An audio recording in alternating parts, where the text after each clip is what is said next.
Alô pessoal, tudo bem com vocês? Finalmente estou aqui de novo para dar continuidade aos nossos vídeos de repertório. Então vem comigo!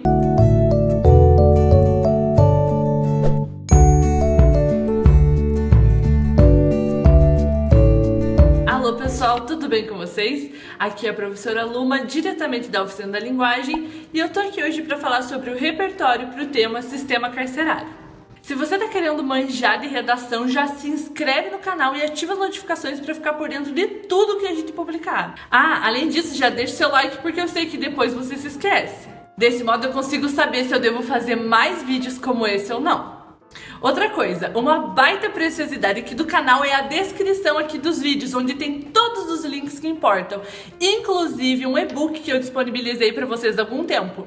Então, se você não baixou ainda, clica aqui e descubra as preciosidades dessa descrição. Mais uma coisinha, eu tô produzindo material novo de redação pro Enem e eu quero que esse material tenha a sua cara, seja exatamente o que você precisa.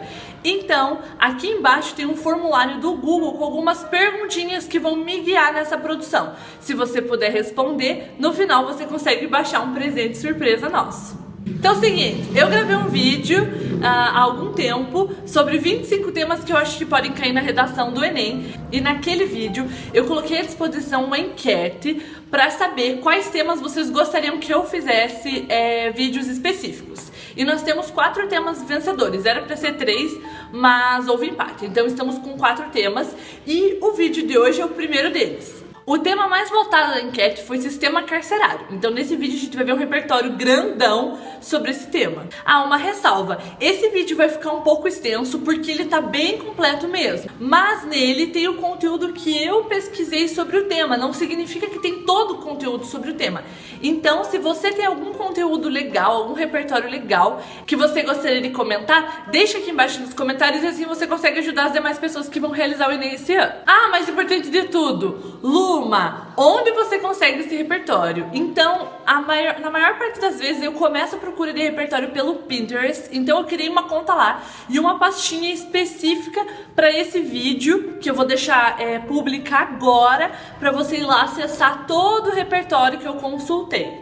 Ok? Então me sigam lá no Pinterest, Oficina da Linguagem, para vocês verem as pastinhas que eu fiz de repertório de vários temas e ficarem por dentro de tudo isso, ok? Então, para contextualizar, o sistema carcerário é um assunto mais que urgente de ser discutido, especialmente no Brasil. Isso porque aqui nós temos em torno de 660 mil presos, onde caberiam 370. Ou seja, de acordo com uma matéria da Super Interessante, a média nacional é de 13 presos, onde caberiam apenas 8. Isso porque em 15 anos a falta de vagas mais que dobrou. E hoje o número de vagas provisórias é de 40%, ou seja, quase metade da nossa lotação era para ser provisória até que esse preso tivesse um lugar mais adequado para estar. E no Brasil, há 12 estados sem nenhuma vaga para deficiente físico. Então, com base nesses dados da Super, já dá para perceber que o sistema carcerário no Brasil é um problema mais que urgente. Isso não só por conta da capacidade e da lotação das celas, mas também por uma questão de saúde. De acordo com essa mesma matéria da Super, os presos têm 28 vezes mais chances de contrair tuberculose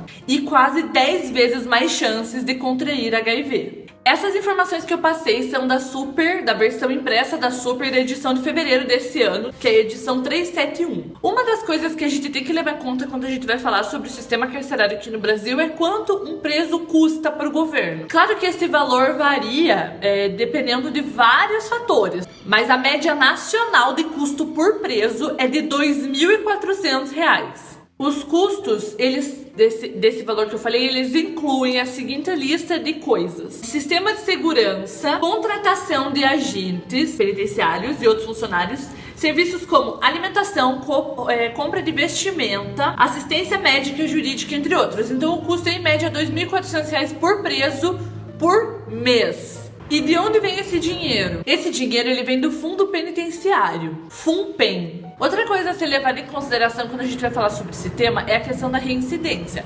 Nós sabemos que o sistema prisional brasileiro ele é falho porque ele leva à reincidência. Então o cara é preso e quando ele sai de lá, na grande maioria das vezes, ele acaba retornando ao mundo do crime. Então para isso eu trouxe aqui 4 conceitos de tipos de reincidência para que a gente possa usar e mostrar que a gente manja dos paranauês na redação. O primeiro deles é reincidência genérica. Vou ler aqui o que significa reincidência genérica, tá? Considera toda pessoa que comete mais de um ato criminal, independente se há ou não condenação ou mesmo autuação. É o caso de muitos presos provisórios que passam pelo sistema prisional, mas no fim acabam sendo inocentados. Então existe muito essa reincidência genérica. Pela falta de punição, eles acabam retornando ao mundo do crime. Existe também reincidência legal, que considera a pessoa condenada judicialmente por um crime no período de até 5 anos após a extinção da pena anterior. É o tipo de reincidência que aparece na Lei de Execução Penal. Existe a reincidência penitenciária, que é quando uma pessoa retorna ao sistema penitenciário após já ter cumprido pena em um estabelecimento penal. Então existe também esse tipo, e existe por último a reincidência criminal, que é quando uma pessoa possui mais uma condenação, independentemente do prazo legal estabelecido pela legislação brasileira. Então pode ser que tenha 2 condenações acontecendo ao mesmo tempo. Então assim, como reduzir essa reincidência que é tão presente aqui no Brasil? A LEP prevê uma série de garantias que devem ser empregadas para proporcionar essa recuperação e tudo mais. No artigo 10 dessa ALEP, por exemplo, é determinado que o Estado tem o dever de prevenir o crime e orientar o retorno à convivência em sociedade. E para isso deve fornecer uma série de assistências, como assistência à saúde, jurídica, educacional e outras. Por isso desse custo que a gente acabou de comentar. Então no texto de vocês têm que incluir essa questão da reabilitação obrigatoriamente, porque é o que está previsto em lei, tá? É a reabilitação do ser para que ele consiga retornar à sociedade. Mas infelizmente não é isso que acontece hoje no nosso sistema carcerário por conta especialmente da superlotação, que foi o que a gente falou no início do vídeo. Então a superlotação, ela faz com que o preso dentro da cadeia viva em condições subhumanas, inclusive com relação à sua saúde, como é visto, mesmo que ele tenha um custo alto. Então é uma incoerência muito grande o sistema penitenciário brasileiro. Outra coisa a ser analisada especificamente no Brasil é a questão racial ligada à questão penitenciária. De acordo com uma matéria do site Politize, que inclusive é um site que eu usei muito como repertório para esse tema, 61,67% dos presos aqui do Brasil são negros. Em Santa Catarina, por exemplo, apenas 15% da população é negra, mas quanto à população carcerária, esse número chega a 36,76%, o que significa que a questão racial está diretamente relacionada à questão penitenciária, sim. Com relação à população de São Paulo, os números também são interessantes. Temos ao todo 37,25% de pessoas negras na população em geral e 54,46% nas penitenciárias.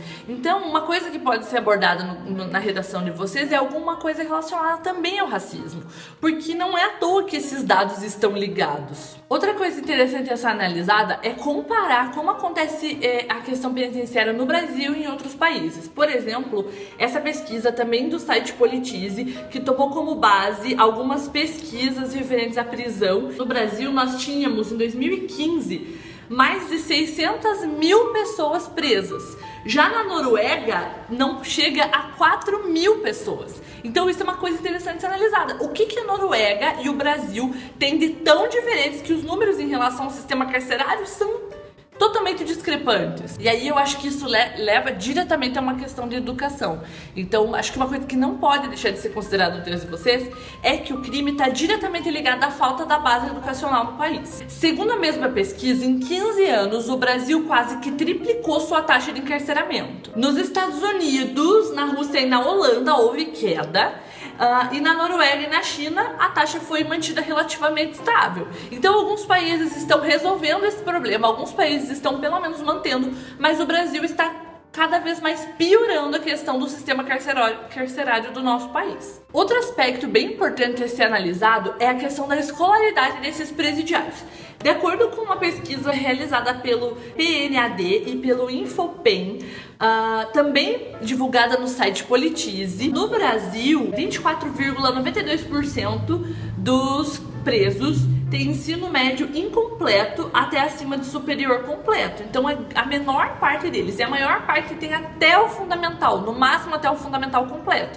Então a gente percebe que a criminalidade com relação ao sistema carcerário também está diretamente ligado ao grau de escolaridade, e isso retoma a questão da educação que eu acabei de falar. Agora o repertório que eu vou trazer para vocês aqui é um filme, tá? Esse filme se chama Salve Geral. Ele é um filme brasileiro de 2009, dirigido por Sérgio Rezende, e conta a história de Lúcia, uma viúva da classe média que sonha em tirar seu filho da prisão. Eu não vou dar spoiler, mas acho que vale a pena dar um confere, porque esse filme ele foi escolhido para representar o Brasil na categoria Melhor Filme Estrangeiro no Oscar de 2010. Então, provavelmente ele é um filme que tem uma reflexão muito grande nesse sentido. Outro filme que eu acho que é um clássico do tema é Carandiru, que foi lançado em 2013. O filme conta a história de um médico que se oferece para realizar um tratamento de prevenção de AIDS dentro de um presídio, que é o maior presídio da América Latina. E lá ele convive com a realidade dos cárceres, de tudo isso que a gente já comentou no vídeo: a superlotação, a questão da saúde, a questão da falta de escolaridade,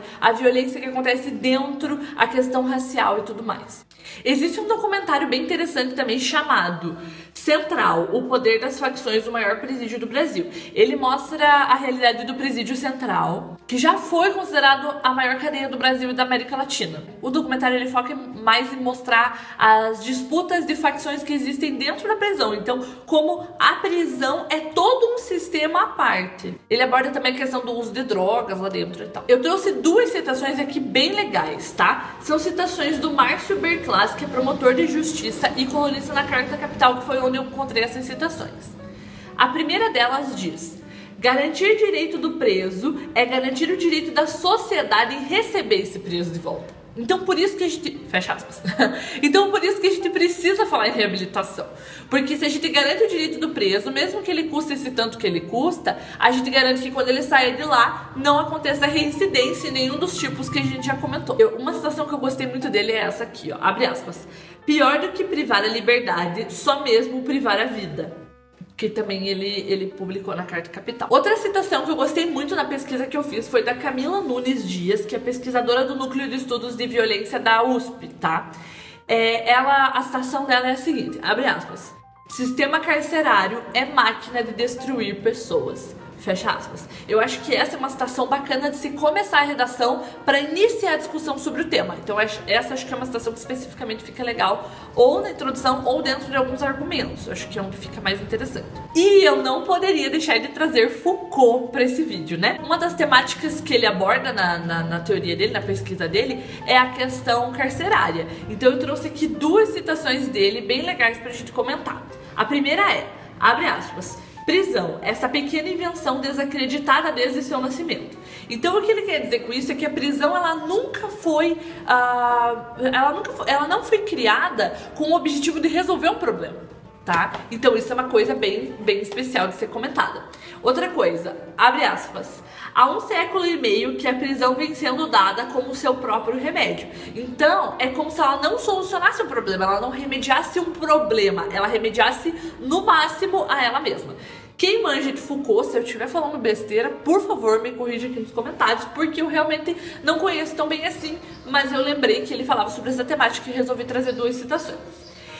Existe um livro também bem interessante de ser comentado para esse repertório que se chama Vigiar e Punir, Nascimento da Prisão, tá? Ele foi publicado originalmente em 1975, mas ele foi traduzido em 1987 e a gente teve acesso a ele aqui no Brasil em língua portuguesa. Uma sinopse que eu encontrei aqui diz que esse livro é um exame dos mecanismos sociais e teóricos que motivaram as grandes mudanças que se produziram nos sistemas penais ocidentais durante a Era Moderna. Então é bem legal porque você já consegue contextualizar com os dias de hoje. Tem uma citação também do Nelson Mandela que eu acho genial, que é o seguinte, abre aspas: ninguém conhece realmente uma nação até estar atrás das grades. Uma nação não deveria ser julgada pelo modo como trata seus melhores cidadãos, e sim como trata os piores. Então a gente sabe se um país funciona mesmo ou não, se a prisão dele funciona ou não, e como as pessoas são tratadas lá dentro. E se a gente tomar isso como parâmetro, então podemos concluir que o Brasil é uma nação que não trata tão bem assim seus habitantes. Eu não poderia deixar de citar aqui a série original Netflix, uma das séries mais famosas sobre a temática, que é Orange is the New Black. Então é uma série da Netflix, tudo mais famosa, todo mundo ama e tal, e ela se desenvolve em torno da personagem Piper, né? Que vocês provavelmente já sabem que ela mora em Nova York e tal. E ela é condenada a cumprir 15 meses numa prisão feminina federal e tudo mais. Então também discute essa questão da prisão mais relacionada à questão feminina, né? A prisão feminina, que também é uma coisa que acaba ficando meio em segundo plano. Então seria bastante interessante no texto de vocês terem esse cuidado de levar em consideração não somente homens na prisão, mas também mulheres e as especificidades do sistema carcerário feminino, quem sabe. E pensando nisso, eu trouxe pra vocês também, como repertório, uma série documental que se chama Nascidos na Prisão. É uma série novinha, saindo do forno agora, em setembro de 2017, que vai passar no canal AE, não sei se é assim que se fala, porque eu vi uma matéria na Super sobre a série, eu não vi a série. Documental, né? Série, documentário, sei lá. Então conta a história de um programa na prisão de mulheres indiana que permite que algumas delas criem os seus filhos dentro da prisão. Mas claro, sob critérios muito rigorosos. Então a qualquer momento elas podem perder o direito de ver o filho delas até que elas terminem de cumprir a pena. Então demonstra essas crianças que nascem, mostra, né, essas crianças que nascem e crescem dentro das prisões. Então é isso, espero que eu tenha ajudado vocês a terem mais repertório pro tema do sistema carcerário. E muito obrigada! Ah, não deixe de conferir aqui na descrição do vídeo os links que eu deixei pra vocês. Feito? Então feito!